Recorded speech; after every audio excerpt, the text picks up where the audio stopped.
बिस्मिल्लाहिर्रहमानिर्रहीम। रसूलुल्लाह सल्लल्लाहु अलैहि वसल्लम से एहसान के बारे में दरियाफ़्त किया तो आप सल्लल्लाहु अलैहि वसल्लम ने फरमाया, तुम अल्लाह की इबादत ऐसे करो जैसे कि तुम उसे देख रहे हो, वरना याद रखो वो तो तुम्हें देख ही रहा है। तो जब हम अल्लाह ताला के सामने हाजिर हों नमाज में तो हमारा फुल कंसंट्रेशन और फोकस होना चाहिए। सबसे पहले हम तकबीर तहरीमा से स्टार्ट करते हैं। आप हाथ उठाते हैं और क्या बोलते हैं? अल्लाहु अकबर। हम इसको पूरी तरीके से प्रोनाउंस भी नहीं करते, अल्लाह अकबर करके बस अल्लाह का लाम जो है, इसको जब इससे पहले ज़बर या पेश आता है तो उसे मोटा पुर पढ़ा जाता हैगा। तो पूरा अल्लाह के सबसे पहला जो हम अल्लाह की इबादत के लिए खड़े हो रहे हैं तो उसको अल्लाह के नाम को तो उसका पूरा हक दें। अल्लाहु अकबर, अल्लाह ताला सबसे बड़ा है। देखिए, हम अपने दोनों हाथों को उठा लेते हैं। अब हमारे हाथ में कुछ नहीं रहा मेरे पास। मैं ऐसी हस्ती के सामने खड़ी हूँ जिसने मुझे तख्लीक किया है, दुनिया में भेजा है और बेशुमार नेमतों के साथ होते हुए मैंने उस रब की न जाने कितनी नाफरमानियाँ की हैं। हालांकि वही ज़ात इस लायक है कि उसके हुक्म की तामील की जाए, लेकिन बाज़ दफ़ा अपने दिल के सामने इंसान कोई काम कर बैठता हैगा, बाज़ दफ़ा अपने करीबी लोगों की ख्वाहिश पर अपने रब को नाराज़ कर बैठता हैगा। तो हालांकि अल्लाह ताला ही सबसे बड़ा है।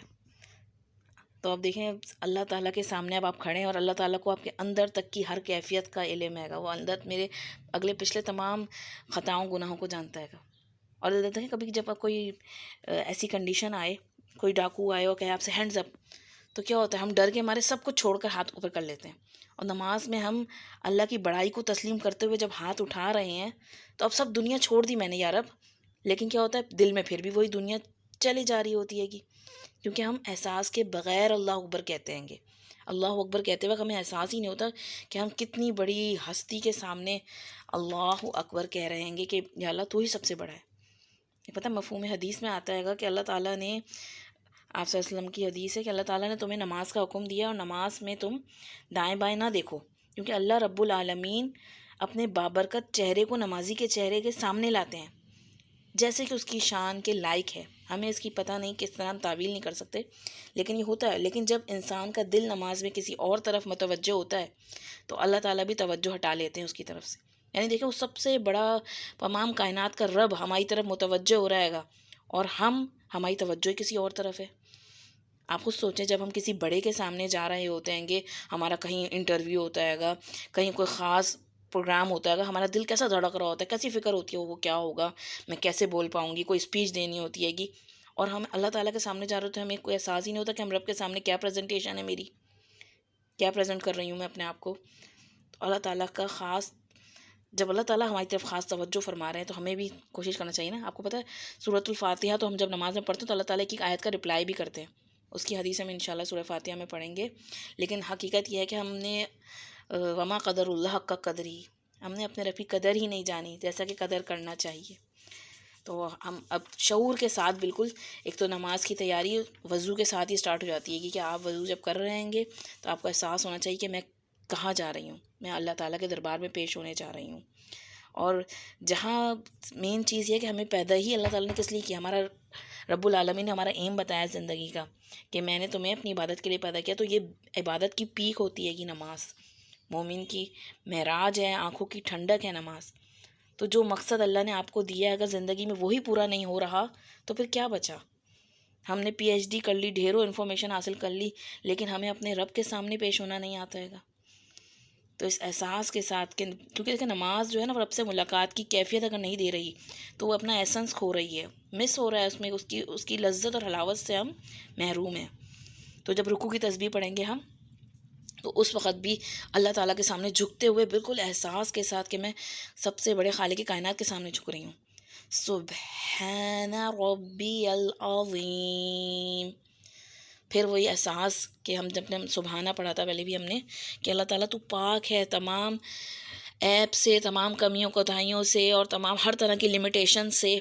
तेरी ज़ात, तेरी हस्ती पाक है। और रब्बी, मेरा रब, सुबहान रब्बी, मेरा रब, हमने पढ़ा है ना रब्बी का, कि मैं अपने बारे में कह रही हूँ कि मेरा रब है वो अज़ीम, मेरा रब सबसे बढ़कर अज़मत वाला है, उसकी शान सबसे आला और अरफा है। इस चीज़ का एहसास रखते हुए कि मैं किस हस्ती के सामने झुक रही हूँ और फिर मेरे कंधों पर कितना बोझ है, मेरी कमियों का, कोताहियों का, मेरी ख़ताओं का, मेरे गुनाहों का, मेरी नाफरमानियों का। और या रब तूने फिर भी मुझे मौका दिया कि तू अपने सामने मुझे पेश होने की, अपने दरबार में मुझे पेश होने की तौफ़ीक दे रहा है। ये अल्लाह की तौफ़ीक होती है कि अगर हम में से कोई नमाज़ अदा कर रहा है और अगर हमारी नमाज़ों में थोड़ा बहुत खुशू आ रहा है तो ये अल्लाह ताला रब्बुल इज़्ज़त की बहुत बड़ी तौफ़ीक और सबसे बड़ी नेमत हैगी। इसमें हमारा कोई कमाल नहीं है। तो नमाज एक तरह का, namaz is the way to show your relation, कि किस तरह का रिलेशन है मेरा अल्लाह ताला के साथ, मेरा क्या कनेक्शन है अल्लाह ताला के साथ, ये शो करती है हमारी नमाज। नमाज एक टेस्ट है कि वाकई में मैं अल्लाह ताला के कितने करीब महसूस करती हूँ अल्लाह ताला को अपने, क्योंकि अल्लाह ताला तो हम सब के बहुत करीब है। वो तो हमारी हर दिल की एक एक धड़कन से, एक एक उठने वाले हमारे दिल में ख्यालात और वसवसे और हर चीज़ से वाकिफ़ है। वो जानता है हम नमाज में भी क्या, किस तरफ हमारा ध्यान है, हम क्या सोच रहे हैं। तो अपने आप को उस वक़्त फ़ोकस में लाना है। सबसे पहले तो यही नमाज़ों को बेहतरीन करने के लिए ये होता है कि आपको इस नमाज़ों का तर्जुमे की तरफ आपका ध्यान भी हो, आपको पता हो कि आप क्या पढ़ रहे हैं, और फिर उस खालिक कायनात की पहचान हो, और फिर उसकी पहचान के बाद उसकी ताज़ीम का एहसास हो, और फिर उसके सामने हम झुकने की कोशिश कर रहे हो कि या रब। और फिर नमाज़ों की स्पीड, रफ्तार को मुलाहिज़ा फरमाइए, जिससे मोहब्बत होती है। क्या आप उसके साथ टाइम स्पेंड नहीं करना चाहते हैं? तो वो रब हमसे बहुत मोहब्बत करता है। तो थोड़ा तरतील से, धीरे धीरे, थोड़ा थोड़ा करके पढ़िए। नबी करीम सल्लल्लाहु अलैहि वसल्लम तो किस तरह से पढ़ते थे, एक एक आयत पढ़ते थे और फिर एक पॉज लेते थे। यानी एक आयत आपने पढ़ी तो उसके बाद ठहरें ज़रा सा, उसके और दूसरी आयत के दरमियान में सांस नहीं होती हमारी, हमने कितनी स्पीड से पढ़ते हैंगे। तो बहुत आराम से। और अगर हम वाकई में अपना रुकू और सुजूद लंबे करना चाहते हैंगे तो रुकू की नबी करीम सल्लल्लाहु अलैहि वसल्लम ने मज़ीद और भी दुआएं बताई हैंगी। आप इनमें से कोई और दुआ याद कर लीजिए, उसको भी साथ साथ दोहराइए।